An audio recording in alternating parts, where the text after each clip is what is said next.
তুমি ছাড়া কোনো উপাস্য নাই। তুমি মহাপবিত্র, আমি পাপী, আমি গুনাহগার, আমায় ক্ষমা করো। প্রভু হে, তুমি ছাড়া কোনো উপাস্য নাই।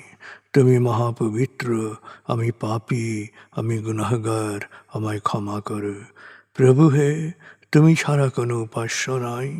তুমি মহাপবিত্র, আমি পাপী, আমি গুনাহগার, আমায় ক্ষমা করো। প্রভু হে, তুমি ছাড়া কোনো উপাস্য নাই। তুমি মহাপবিত্র, আমি পাপী, আমি গুনাহগার, আমায় ক্ষমা করো। প্রভু হে, তুমি ছাড়া কোনো উপাস্য নাই। তুমি মহাপবিত্র, আমি পাপী, আমি গুনাহগার, আমায় ক্ষমা করো। প্রভু হে, তুমি ছাড়া কোনো উপাস্য নাই। তুমি মহাপবিত্র, আমি পাপী, আমি গুনাহগার, আমায় ক্ষমা করো। প্রভু হে, তুমি ছাড়া কোনো উপাস্য নাই। তুমি মহাপবিত্র, আমি পাপী, আমি গুনাহগার, আমায় ক্ষমা করো। প্রভু হে, তুমি ছাড়া কোনো উপাস্য নাই। তুমি মহাপবিত্র, আমি পাপী, আমি গুনাহগার, আমায় ক্ষমা করো। প্রভু হে, তুমি ছাড়া কোনো উপাস্য নাই। তুমি মহাপবিত্র, আমি পাপী, আমি গুনাহগার, আমায় ক্ষমা করো। প্রভু হে, তুমি ছাড়া কোনো উপাস্য নাই। তুমি মহাপবিত্র, আমি পাপী, আমি গুনাহগার, আমায় ক্ষমা করো। প্রভু হে, তুমি ছাড়া কোনো উপাস্য নাই। তুমি মহাপবিত্র, আমি পাপী, আমি গুনাহগার, আমায় ক্ষমা করো। প্রভু হে, তুমি ছাড়া কোনো উপাস্য নাই। তুমি মহাপবিত্র, আমি পাপী, আমি গুনাহগার, আমায় ক্ষমা করো। প্রভু হে, তুমি ছাড়া কোনো উপাস্য নাই। তুমি মহাপবিত্র, আমি পাপী, আমি গুনাহগার, আমায় ক্ষমা করো। প্রভু হে, তুমি ছাড়া কোনো উপাস্য নাই। তুমি মহাপবিত্র, আমি পাপী, আমি গুনাহগার, আমায় ক্ষমা করো। প্রভু হে, তুমি ছাড়া কোনো উপাস্য নাই। তুমি মহাপবিত্র, আমি পাপী, আমি গুনাহগার, আমায় ক্ষমা করো। প্রভু হে, তুমি ছাড়া কোনো উপাস্য নাই। তুমি মহাপবিত্র, আমি পাপী, আমি গুনাহগার, আমায় ক্ষমা করো। প্রভু হে, তুমি ছাড়া কোনো উপাস্য নাই। তুমি মহাপবিত্র, আমি পাপী, আমি গুনাহগার, আমায় ক্ষমা করো।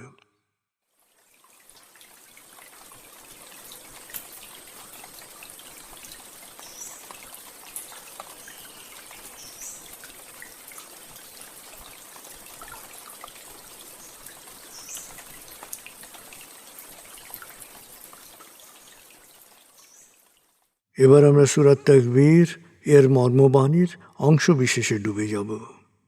তারপর ডুবে যাব আজকের জন্য নির্ধারিত সূরার তেলাওয়াত ও মর্মবাণীতে।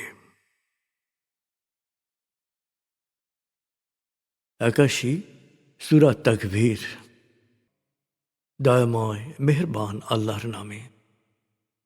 যখন সূর্য অন্ধকারে ঢেকে যাবে, যখন তারকারাজি নিজেদের আলো হারাবে, যখন পর্বতমালা মরীচিকার ন্যায় উধাও হবে, যখন পূর্ণ গর্ভবতী উটনী পরিত্যক্ত হবে, যখন সকল বন্য পশুকে একত্র করা হবে, যখন সমুদ্রের জলরাশি স্ফীত হবে, যখন দেহে আবার আত্মা সংযুক্ত হবে, যখন জীবন্ত কবর দেয়া শিশুকন্যাকে জিজ্ঞেস করা হবে কি অপরাধে তাকে হত্যা করা হয়েছিল, যখন প্রত্যেকের আমলনামা দেখানো হবে, যখন আকাশের আবরণ সরানো হবে, যখন জাহান্নামের আগুন গনগনে লাল করা হবে, যখন জান্নাতকে দৃশ্যমান করা হবে, সেদিন প্রত্যেকেই জানতে পারবে কি পরিণতির জন্যে সে নিজেকে প্রস্তুত করেছে, বুঝতে পারবে কি করা উচিত ছিল আর কি করা উচিত হয়নি। সাক্ষী আবর্তনশীল নক্ষত্র, কক্ষপথে দৃশ্যমান গ্রহসমূহ যা এক সময় অদৃশ্য হয়, সাক্ষী রাতের অবসান মুহূর্ত এবং প্রভাতের আগমনকাল। নিশ্চয়ই এই কোরআন আরশের সার্বভৌম অধিপতির নিকট উচ্চ মর্যাদা সম্পন্ন সম্মানিত রসুলের মুখ নিঃসৃত, যার কথা অবশ্যই বিশ্বাসযোগ্য ও মানা উচিত।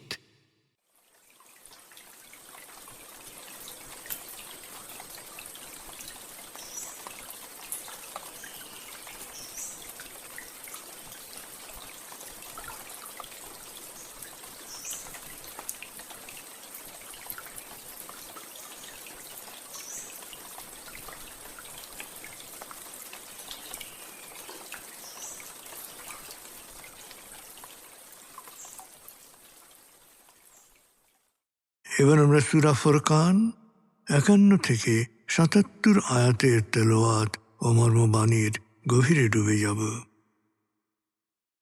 ২৫ সূরা ফুরকান। بسم الله الرحمن الرحيم ولو شئنا لبعثنا في كل قرية نذيرا فلا تطع الكافرين وجاهدهم به جهادا كبيرا وهو الذي مرج البحرين هذا عذب فرات وهذا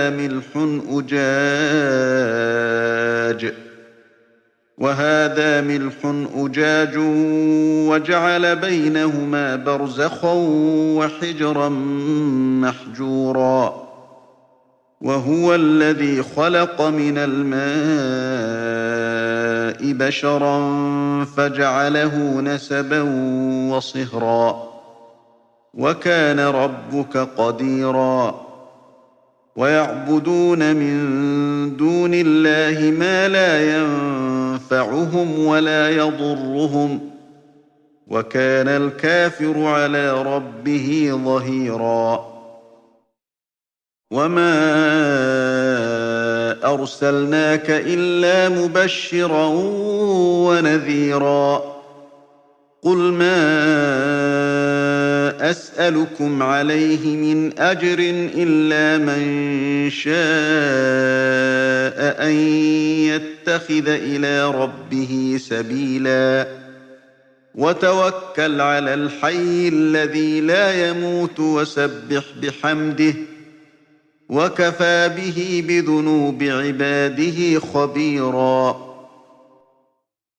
الذي خلق السماوات والأرض وما بينهما في 6 أيام ثم استوى على العرش الرحمن فاسأل به خبيرا وإذا قيل لهم اسجدوا للرحمن قالوا وما الرحمن أنسجد لما تأمرنا وزادهم نفورا تبارك الذي جعل في السماء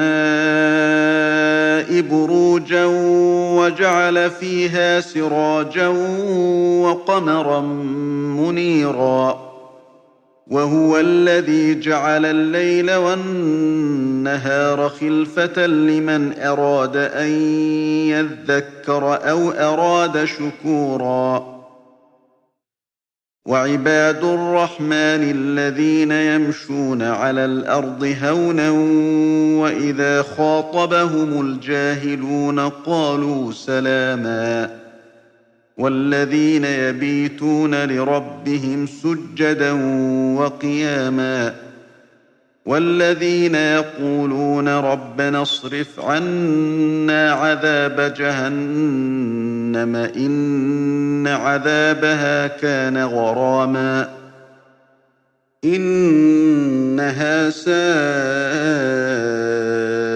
مستقرا ومقاما والذين إذا أنفقوا لم يسرفوا ولم يقتروا وكان بين ذلك قواما والذين لا يدعون مع الله إلها آخر ولا يقتلون النفس التي حرم الله إلا بالحق ولا يزنون ومن يفعل ذلك يلقى أثاما يضاعف له العذاب يوم القيامة ويخلد فيه مهانا إلا من تاب وآمن وعمل عملا صالحا فأولئك يبدل الله سيئاتهم حسنات وكان الله غفورا رحيما ومن تاب وعمل صالحا فإنه يتوب إلى الله متابا والذين لا يشهدون الزور وإذا مروا باللغو مروا كراما والذين إذا ذكروا بآيات ربهم لم يخروا عليها صما وعميانا والذين يقولون ربنا هب لنا من أزواجنا وذرياتنا قرة أعين واجعلنا للمتقين إماما أولئك يجزون الغرفة بما صبروا ويلقون فيها تحية وسلاما خالدين فيها حسنت مستقرا ومقاما قل ما يعبأ بكم ربي لولا دعاؤكم فقد كذبتم فسوف يكون لزاما দয়াময় মেহেরবান আল্লাহর নামে। হে নবী, আমি ইচ্ছা করলে আগের মতো প্রতিটি সম্প্রদায়ের জন্যে আলাদা আলাদা সতর্ককারী প্রেরণ করতে পারতাম, কিন্তু আমি তোমাকে সর্বকালের সব মানুষের জন্যে শেষ নবী হিসেবে প্রেরণ করেছি। অতএব সত্য অস্বীকারীদের পছন্দ অপছন্দ দ্বারা তুমি প্রভাবিত হও না। তাদের মোকাবেলায় কোরআনের সাহায্যে সর্বাত্মক সংগ্রাম চালিয়ে যাও, এটাই জিহাদে কবিরা, অর্থাৎ কোরআনের বাণী মানুষের কাছে পৌঁছে দেয় জিহাদে কবিরা বা উত্তম জিহাদ। তিনি দুই বিশাল পানি প্রবাহকে এক জায়গায় মিলিত করেছেন। একটির পানি মিষ্টি সুপেয়, অপরটি লবণাক্ত তিক্ত।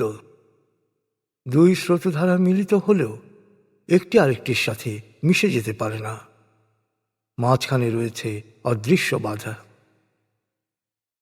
তিনি এই পানি হতেই মানুষ সৃষ্টি করেছেন। তারপর তিনি মানুষকে বংশগত ও বৈবাহিক সম্পর্ক সম্বন্ধে সচেতন করেছেন। নিশ্চয়ই তোমার প্রতিপালক সর্বশক্তিমান। কিন্তু তা সত্ত্বেও কিছু মানুষ আল্লাহর পরিবর্তে এমন কিছুর উপাসনা করে যা তাদের কোনো উপকার বা অপকার কিছুই করতে পারে না। আর সত্য অস্বীকারীরা তো স্বীয় প্রতিপালকেরই অবাধ্যতা করছে। হে নবী, আমি তো তোমাকে কেবল সুসংবাদদাতা ও সতর্ককারী হিসেবেই প্রেরণ করেছি। তাই ওদেরকে বলো, আমি তো এই কাজের বিনিময় তোমাদের কাছে কোনো প্রতিদান চাই না। আমি তো শুধু চাই তোমরা স্বেচ্ছায় প্রতিপালকের পথ অনুসরণ করো। হে নবী, ভরসা রাখো সেই চিরঞ্জীব অস্তিত্বের উপর যার মৃত্যু নেই। সব সময় তার সপ্রশংস পবিত্রতা ও মহিমা ঘোষণা করে।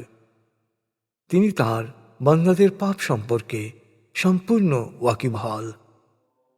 তিনি মহাবিশ্বের সব কিছু সময়ের 6 স্তরে সৃষ্টি করেছেন এবং তারপর আরও সে সমাসীন হয়েছেন।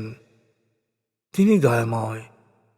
তাঁর মহিমা সম্পর্কে যে জানে তাকে জিজ্ঞেস করে।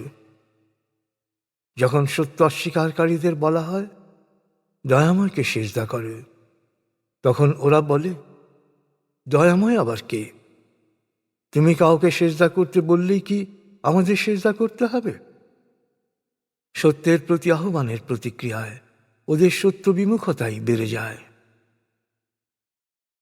এই আয়াতটি সিজদার আয়াত।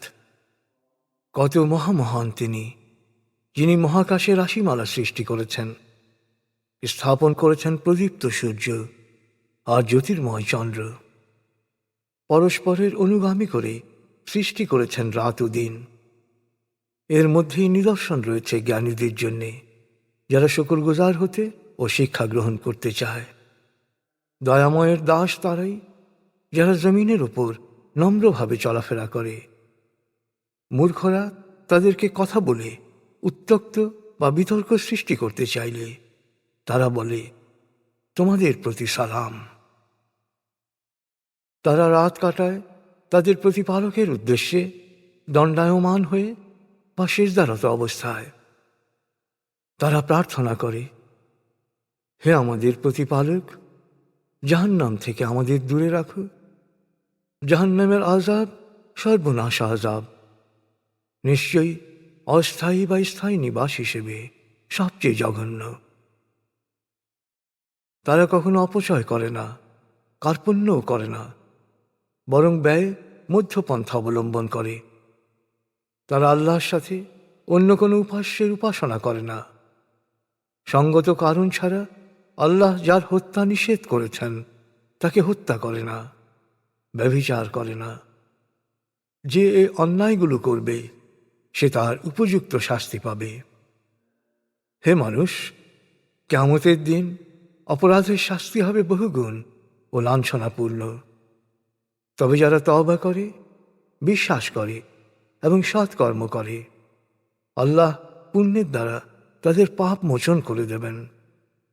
নিশ্চয়ই আল্লাহ অতীব ক্ষমাশীল, পরম দয়ালু। আসলে যে তওবা করে এবং তারপর নিজেকে সৎকর্মে নিয়োজিত করে সে যথার্থই আল্লাহর পথে ফিরে আসে। অর্থাৎ পাপ ভারাক্রান্ত জীবন থেকে যে কোনো সময় মানুষ তওবা করে পুণ্যময় জীবনে ফিরে আসতে পারে। সে সৎকর্মে পুরোপুরি নিবেদিত হয়ে পরিশুদ্ধ জীবনাচার অনুসরণ করলে অতীব ক্ষমাশীল আল্লাহ তার অতীতের সকল পাপ মোচন করে দিতে পারেন।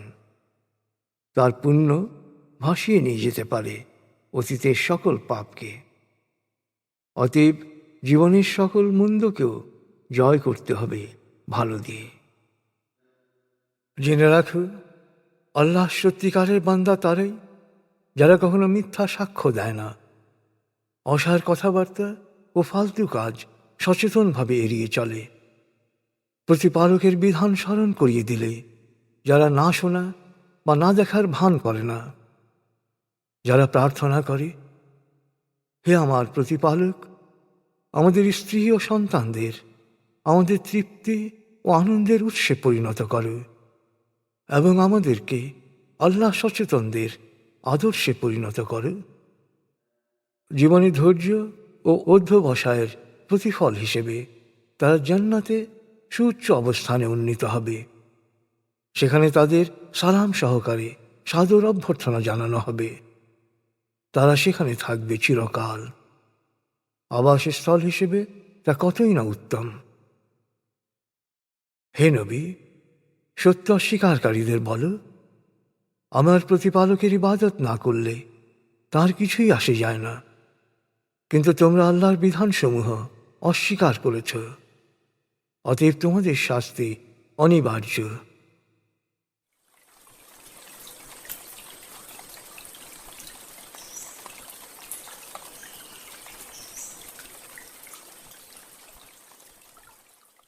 আপনি এতক্ষণ মর্মবাণীর গভীরে ডুবেছিলেন। এবার আপনার মনে মর্মবাণীর যে বিষয়গুলো দাগ কেটেছে সেই বিষয়গুলোর ভাবনায় ডুবে যান।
এবার আমরা জিকির ও দোয়ার গভীরে ডুবে যাব।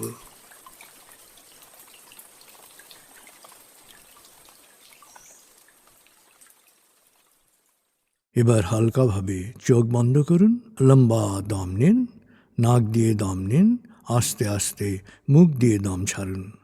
দম নেবেন পেটে, ছাড়বেন মুখ দিয়ে।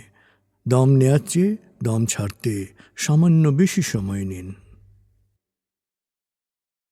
দম নিতে নিতে ভাবুন প্রকৃতি থেকে অফুরন্ত প্রাণশক্তি শরীরে প্রবেশ করছে, আর দম ছাড়তে ছাড়তে ভাবুন শরীরের সকল দূষিত পদার্থ বাতাসের সাথে বেরিয়ে যাচ্ছে। নাক দিয়ে দম নিতে নিতে ভাবুন প্রকৃতি থেকে অফুরন্ত প্রাণশক্তি শরীরে প্রবেশ করছে, আর মুখ দিয়ে দম ছাড়তে ছাড়তে ভাবুন শরীরের সকল দূষিত পদার্থ বাতাসের সাথে বেরিয়ে যাচ্ছে। দম নিতে নিতে ভাবুন প্রকৃতি থেকে অফুরন্ত প্রাণশক্তি শরীরে প্রবেশ করছে। দম ছাড়তে ছাড়তে ভাবুন শরীরের সকল দূষিত পদার্থ বাতাসের সাথে বেরিয়ে যাচ্ছে। দম নিতে নিতে ভাবুন প্রকৃতি থেকে অফুরন্ত প্রাণশক্তি শরীরে প্রবেশ করছে, আর দম ছাড়তে ছাড়তে ভাবুন শরীরের সকল দূষিত পদার্থ বাতাসের সাথে বেরিয়ে যাচ্ছে। দম নিতে নিতে ভাবুন প্রকৃতি থেকে অফুরন্ত প্রাণশক্তি শরীরে প্রবেশ করছে, আর দম ছাড়তে ছাড়তে ভাবুন শরীরের সকল দূষিত পদার্থ বাতাসের সাথে বেরিয়ে যাচ্ছে। এবার দম স্বাভাবিক হতে দিন। স্বাভাবিকভাবে নাক দিয়ে দম নিয়ে নাক দিয়ে দম ছাড়ুন। আপনার অঙ্গ শিথিল ও নিষ্প্রাণ হয়ে আসছে। এবার নাক দিয়ে ধীরে ধীরে দম নিয়ে বেশ সময় নিয়ে ধীরে ধীরে নাক দিয়ে দম ছাড়ুন। দম নেওয়ার চেয়ে ছাড়ায় সময় একটু বেশি নিন।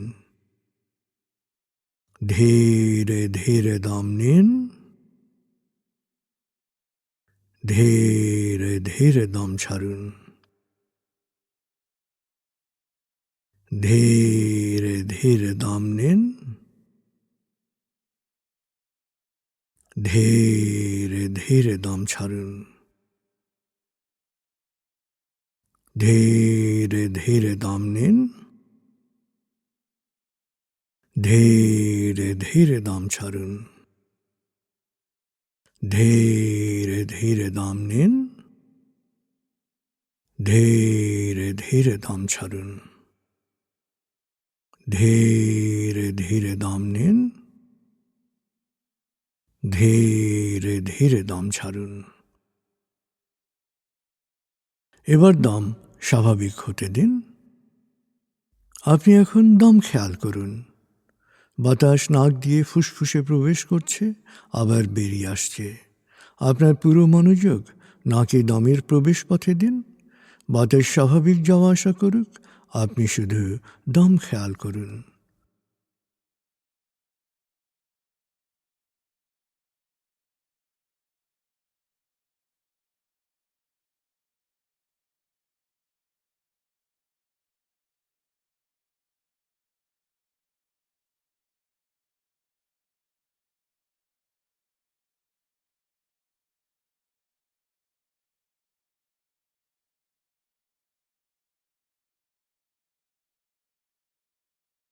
অনুভব করুন আপনার শরীর ভারী লাগতে শুরু করেছে।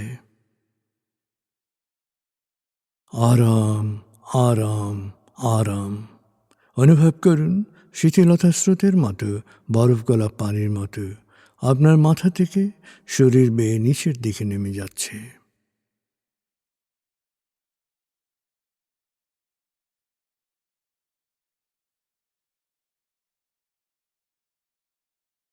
আপনি এখন পুরোপুরি শিথিল।